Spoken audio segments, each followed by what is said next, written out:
దిల్ రాజు గారిని నేను నా స్టేజ్ మీద ఆహ్వానించి చెప్పేటప్పుడు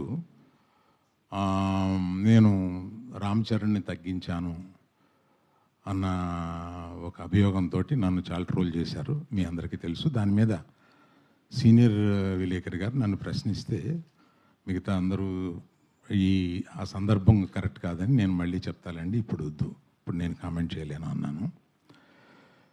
దాని మీద మీకు అంటే పబ్లిక్కి నేను చెప్పాలని అనుకున్నది ఏంటంటే, ఆ రోజు దిల్ రాజు గారిని ఆహ్వానిస్తూ ఆయన ఒక్క వారం రోజుల్లోనే కష్టాలు నష్టాలు ఇన్కమ్ ట్యాక్స్లు ఇవన్నీ అనుభవించారు అని పరిచయం చేయడానికి ఇన్అడ్వర్టెంట్లీ అంటే యాదాల ఉద్దేశపూర్వకం కాకుండా ఆ మాట అనాల్సి వచ్చింది.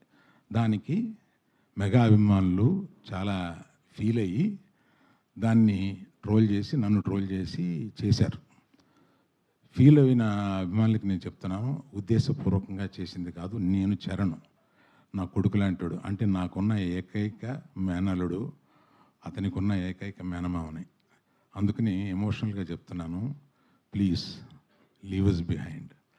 చరణ్కి నాకు ఉండే ఒక రిలేషన్షిప్ ఇస్ ఎక్సలెంట్ రిలేషన్షిప్లో ఉంటాం మేము. అందుకని please let us leave it alone. అది కేవలం పొరపాటున నేను దిల్ రాజు లైఫ్ చెప్పడానికి అది వాడి ఉండకూడదని అనిపించిన తర్వాత నాకు. Thank you for your understanding అండి.